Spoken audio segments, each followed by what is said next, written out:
All right, let's continue now as we speak to a variety of people who have been impacted by the late Archbishop. And of course, he had a big role to play at a number of learning institutions, and one of those is the University of Cape Town. And I'm joined now by UCT's Chair of Council, Babalwa Ngonyama. And thank you so much for joining us in our studio here on the Grand Parade.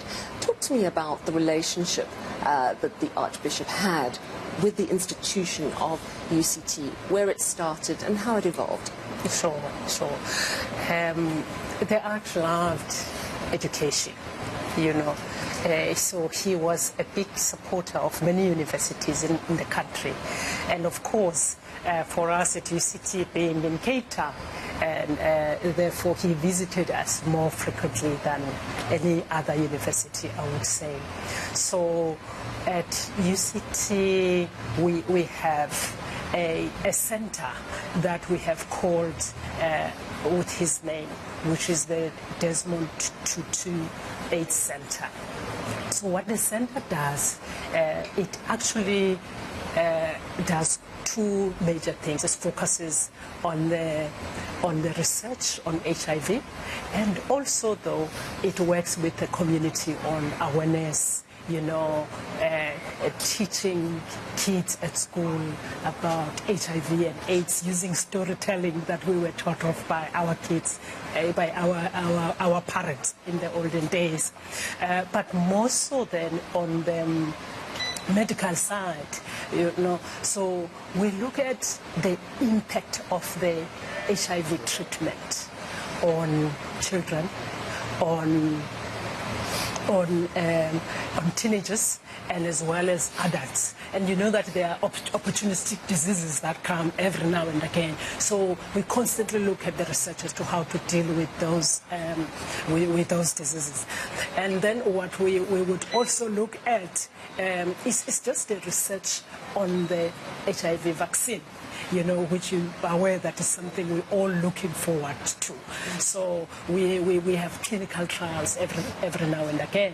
So he has been a strong supporter of that every time, and he therefore agreed to lend his name to be used by our medical laboratories, to be used by our own hospital, you know, at UCT. So that's first partnership that we've had with him. Then the second partnership that we have is on the environmental issues. He is a big supporter of sustainability generally. He was quite keen on people, or creating awareness around managing our environment, or what we can do as people in terms of being responsible, you see. So again, he lent his name there to UCT. So he also supported us when we have events. For example, at the end of the year, he would come and talk to our students about how they can play a role in instilling human dignity. You know, he would talk to us about fairness, issues of fairness, issues of justice, you know, and he understood that education could be used to unleash that potential from the student, and he wanted to influence at that age, you know. He was concerned, though, that the students of today have forgotten about apartheid, and therefore they continue with life as usual. So he would say that that has its own pros and cons. So if you forget about your history, so you are free, you are born free, and therefore you look at things differently from your parents, you create a new path altogether, but at the same time, you then have a risk that you can repeat history. Sure. Because you don't know that history, and you are not able, therefore, to ensure that it does not happen again. So he would constantly then engage with our students. He would also make sure that he does not just end his discussions with the university. He wanted us to be involved with the community. So once we are this university in the hill, he would encourage us to come down to people and not just work for the people, but work with them. And you know, what's astonishing about him is that he was a man of great compassion and kindness, but also unafraid to speak truth to power. I mean, he started out as a teacher and in fact left the field of profession in protest over Bantu education. So this is a man who would, at times when he felt that it was the right thing to do, challenge. Were there any moments where he challenged the university itself, challenged certain people to perhaps embrace new ideals or put a focus on certain things that hadn't perhaps been considered? He challenged us on a number of things, definitely. Firstly, he started working with the university long time ago. So many vice chancellors and the chair of council who came through, they have had his impact. So I remember also when we crafted our vision 2030 as a university, where we said we unleash the potential. He said, what does that mean? You know, he challenged us and he wanted to understand as to how are we going to live that. You know, remember, he is the person who was a visionary during the dark days of our country. You know, when things were dark and most of us saw darkness, he saw the light and he was carrying that torch. So a vision is something that he understood very well and was quite comfortable with. But at the same time, he understood that as corporates and organizations, sometimes we would develop all these strategies and put them in our drawers. And he challenged that. He said, talk to me about how are you going to make sure that a man and a woman in the street is impacted by your vision?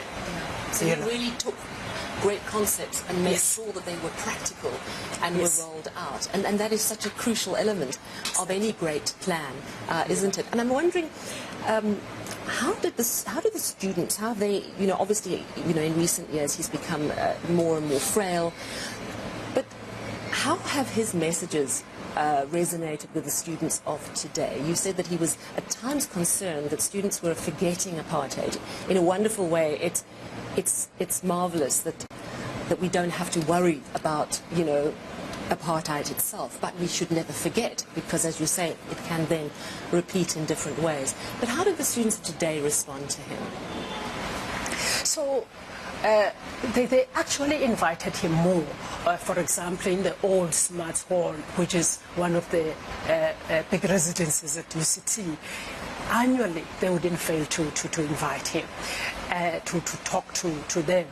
And after they have done that, they would then have programs that respond to his speech or to his lecture, you know. So they would respond during the year, and when he comes back again, they will show him what they have done to implement his recommendation. And of course, we can't talk about UCT without remembering the Rhodes Must Fall, where the statue was pulled down, and that in many ways sparked the Fees Must Fall movement across universities. Was the Archbishop perhaps played a role in guiding you in how to handle that situation at all? He played a big role in that in many ways, because remember, after the Rhodes Must Fall, we then had our own IRTC, which is our own Truth and Reconciliation at UCT. And it was based on the ideas of Desmond Tutu's TRC. So we learned a lot from his leadership there. So even today, as we implement our transformation, our policies, our programs are guided a lot by the things that we have seen him doing. You know, so that's one of the big things that we had to do at UCT. Secondly, we had an incident of Mayosi. Remember, after the Rhodes Must Fall, we lost a life of our professor. in health sciences called MIOC.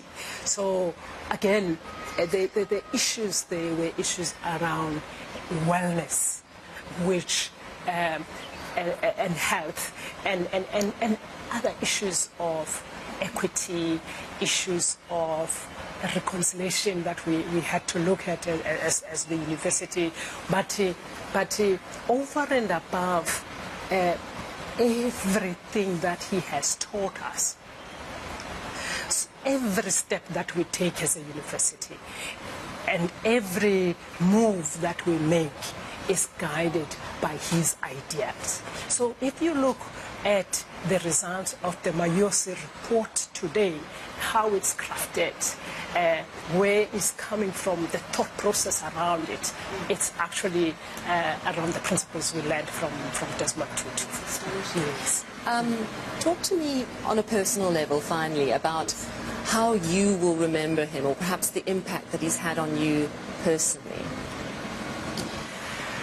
Personally, as I mentioned, I would remember him as a visionary.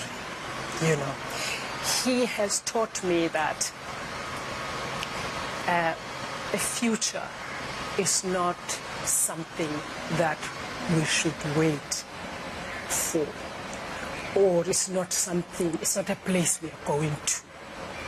It is something that we create ourselves. What we are living today is what was created by the arch, you see. So he has taught me quite strongly that. And he has taught me that we are facing the challenges of today, and we must do so or deal with those challenges through serving our people. In that spirit of serving our community, we must not forget the marginalized in whatever we do. So as we lead the university, it's important for us to make sure that it does then deal with the issues of equity, it does deal with issues of fairness, it focuses on sustainability issues, and it continues to unleash that potential for the better society. What a profound impact. Wonderful. And thank you so much for chatting to us.